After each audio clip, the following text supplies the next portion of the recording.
hands up. Coach Roper joining us. Who's got the first question? All right, Corey, go for it. Kurt, first of all, congratulations on getting the position. What have been your thoughts on, so far, what's changed for you as far as the position is concerned? Well, I appreciate it. Thank you. I'm excited about it and appreciative of Coach giving me this responsibility and this opportunity. And shoot, it's really what I, see myself as. I see myself as a quarterback coach first and a coordinator. I've been fortunate to do it a long time and been trained by, Coach Cutcliffe, in my opinion, one of the best to put together an offense and understand how to teach and coach offensive football. And to answer your question, really my role, the biggest part right now during this phase of the calendar in college football is I'm much more involved in all aspects of recruiting. Each position I'm more involved in, trying to explain to them what the vision is, kind of what our thoughts are on offensive football is, and then trying to put in a system while we're in and out of the office and on the road recruiting with those things. So, maybe a little bit more busy. As a quick follow-up to that, you obviously got a chance to work with C.J. Bailey this past season, see his development, things along those lines. What types of things do you feel like you want to see from him as far as a growth standpoint this offseason, and how much did you see throughout the season from him too? Well, I think you take it in phases as far as growth goes too. Right now we're in the off-season conditioning, so bigger, stronger, faster is a mindset. He's obviously a very long athlete and can get bigger as he gets older. He got here, he was 17 years old, and so the weight room is going to pay dividends for him, and how he works is important. And then the second phase is in the film room, how he's growing his knowledge of football in general. I really teach football in three phases. You got to know the system one, you have to understand situational football two, and then you have to really start to grasp what defenses are trying to do. And all of those are never ending. They're unending, right? And so he's working on that part of it in the film room. And then the third phase is becoming a leader, on the field and taking over. He's the guy that sets up the throwing and has to get the guys together to, just become better fundamentally and what we're doing schematically on the field. Thank you. Jaden? Hey, Kurt. Why do you feel like you are really the guy for this job? Well, I look at that as Coach Dorn's decision, and now my job is to respond to that. I think, this is 30 years of coaching football. I've been a coordinator at several different places and feel, like I've been a successful coordinator and we've won a bunch of football games. But, I like I said to begin with, I'm appreciative of Coach giving me that responsibility, and now it's my job to do the best job I can and help us win as many football games as I can. Lewis? Hi, Kurt. You mentioned you going through these recruiting visits and sharing the vision of your program, the offense, what it's all going to look like. What are those conversations like when you talk about that vision? Is there any kind of difference we should expect between what we saw in the past couple of years with NC State and you now that you're taking over as OC? Yeah, I think, one of our challenges is to score more points as an offense, right? And I think if that's one of your challenges, then you have to have the intentions, the mindset to go out there and try to score more points. So, the vision, I think what you're going to see is first and foremost, we're going to try to put guys on the football field that are explosive with the football. I think those are the guys that score the points for you. And we've got to try to put them into good situations. We have to give them enough weapons, enough tools in their tool belts, per se, to get themselves open or to have good angles in the run game. So schematically, we've got to have the mindset to go out there and put our best players on the field with the ability to score. Right, and so you got to figure out who those guys are, and we'll work to that. Thank you. Rob? Yeah, and you mentioned the recruiting process, sir. When you're recruiting, obviously you want guys to fit the system. Do you ever run across talent where you say, okay, schematically, I'm willing to adjust to what this kid's skill set is? Do you ever find yourself recruiting that type of player? Sure, you have a system and you recruit to it, right? But it is still college football. Sometimes, maybe it's not a perfect match as far as that goes. So to answer your question, yes, it's our job to use the skill set. If a guy earns the right on the practice field and shows that he can be explosive with the football, and we've got to spend a lot of time figuring those things out. But yes, you got to adapt. Sometimes you have a guy at quarterback position that maybe is better within the pocket. Sometimes you have a guy that is somebody you can count in the run game. Right? Sometimes you have more tight ends than receivers. Sometimes you have more wide receivers. Sometimes you have versatile running backs that can count in the pass game, and you can put them in those situations. So you've got to spend your time learning what the strengths are of all our players. Noah? Hey, Kurt, how have you seen a guy like Gavin Locklear grow as a coach, through your time just being at NC State, seeing him, dive into coaching?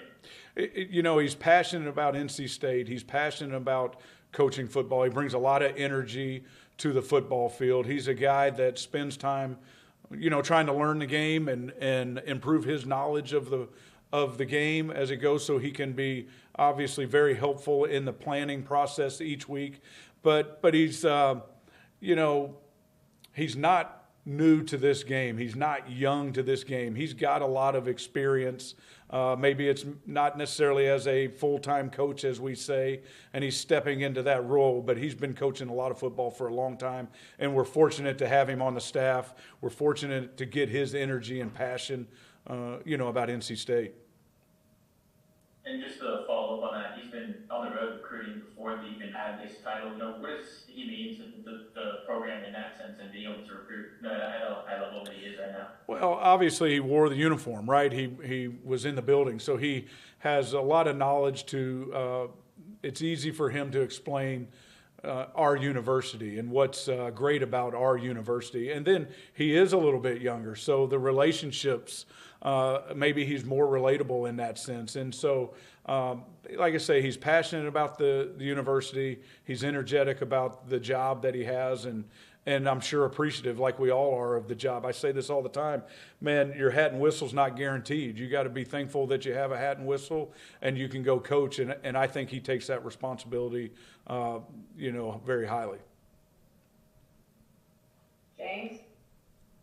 Hey, Kurt, I joined a little late, so maybe you've already touched on this. Just where are you at on tempo? I know it's been kind of the rage early, a few years back in college football, maybe dialed back a little bit now. How do you do it? Well, I think you have to have the ability to control tempo. And I will say this, I think it's easier to teach them to go fast and then slow them down rather than go slow, then speed them up. So I think we've got to ingrain on our guys how to go fast. And if you want to go fast, you have to be able to get lined up quickly. And so if you get lined up quickly, you have the chance to control tempo. And then I think you have several ways to control that tempo, whether it's get back into an 11-man huddle, a sugar huddle, a tempo play, a one-word play, as you see people doing. But if you want to control tempo, the first thing you have to do is be able to go fast.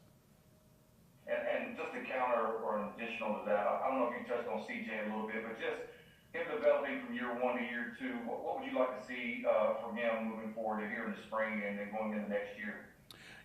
Like I said, I think the biggest challenge for any quarterback is understanding defensive football and taking the information you can get from the other side of the ball pre-snap and use it, or to fix your problems. Like, all the quarterbacks, and I get tickled, they all want 5 wides and go fast and let's get as many guys out in the route as we possibly can.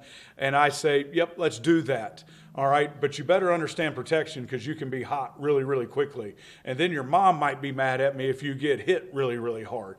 So understanding the point I'm trying to make is, man, he's got to understand where his hots are and protections as we grow in that world, how to go from one run to the other side based on rotation and those things. So really just understanding, defensive football, growing that aspect is a never-ending process, right? But something that I think he can make strides in.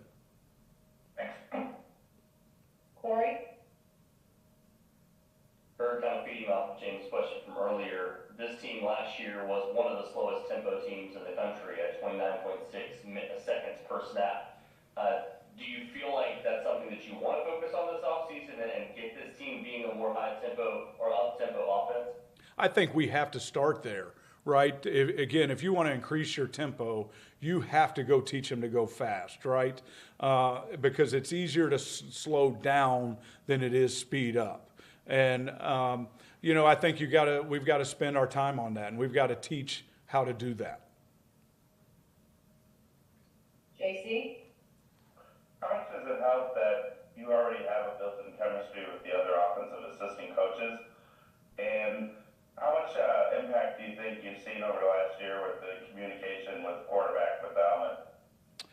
Well, it's obviously helpful that we've all been speaking largely the same language for 2 years, right? And Joker Phillips and I have been together at 3 other stops and are largely aligned in our belief system and what we do. So us obviously being around and having relationships is really important. I'll say this, it's the first time I've ever communicated with a quarterback during the game, and I think it's very beneficial. The tips that you can give him pre-snap about what's about to happen down and distance, field zone, whatever it is, situation in the game.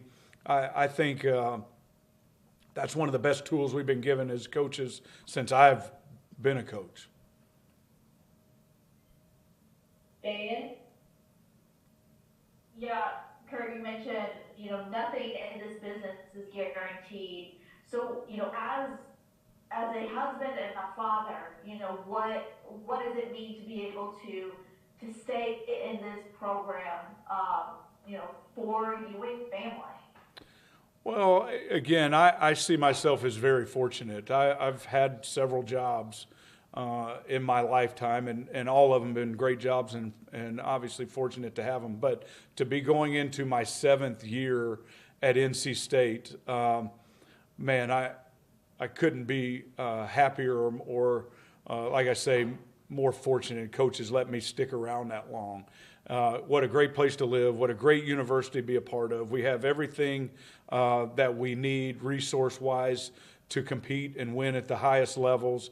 And obviously to raise a family in a place like Raleigh is second to none. That, to be one place that long is, it's not the norm, right? And my daughter, to make a point, she went to 6 different elementary schools. But since we came back in 5th grade, she's going to go through 6th grade all the way through high school here. And, man, I'm happy I was able to do that for them. And coaches afforded me that. JC? Well, college football is a funny way of people reuniting. When DJ Elliott popped up, what was it like for you knowing that you had been with him in Colorado? DJ and I got to work together a year, and obviously we became friends. And man, he's got a great family too. As you get to know DJ and who he is and who his family is outstanding. They're outstanding people. And I'll say this, like DJ and I are good friends and close, but our wives are like sisters now. And so they've gotten really close through the years for some unique reasons. I'll say that. And we're just fortunate to have him in our lives. But DJ Elliott is obviously trained by Mark Stoops and the Stoops family, and has a lot of other people in his lineage. But man, he's a challenge to go against. I've been going against him since I was at Duke, and he was at Florida State, and I was at Florida, and he was at Kentucky, and the man knows how to coach football. All right, last one for Coach Roper from James. Yeah, Coach, you mentioned earlier explosive weapons and players like that. Looking at the talent you have here going into the spring, I mean, how do you view your skill position talent? I was talking with Joker just a minute ago. I think we're blessed. I think we got guys that are really talented and good football players. And like I said early to start this thing, it's our job to score points as an offense and to win football games. And I think we've got guys on this team that can do that. All right, Coach Roper, thank you. Thank y'all. I appreciate it. Good to see everybody.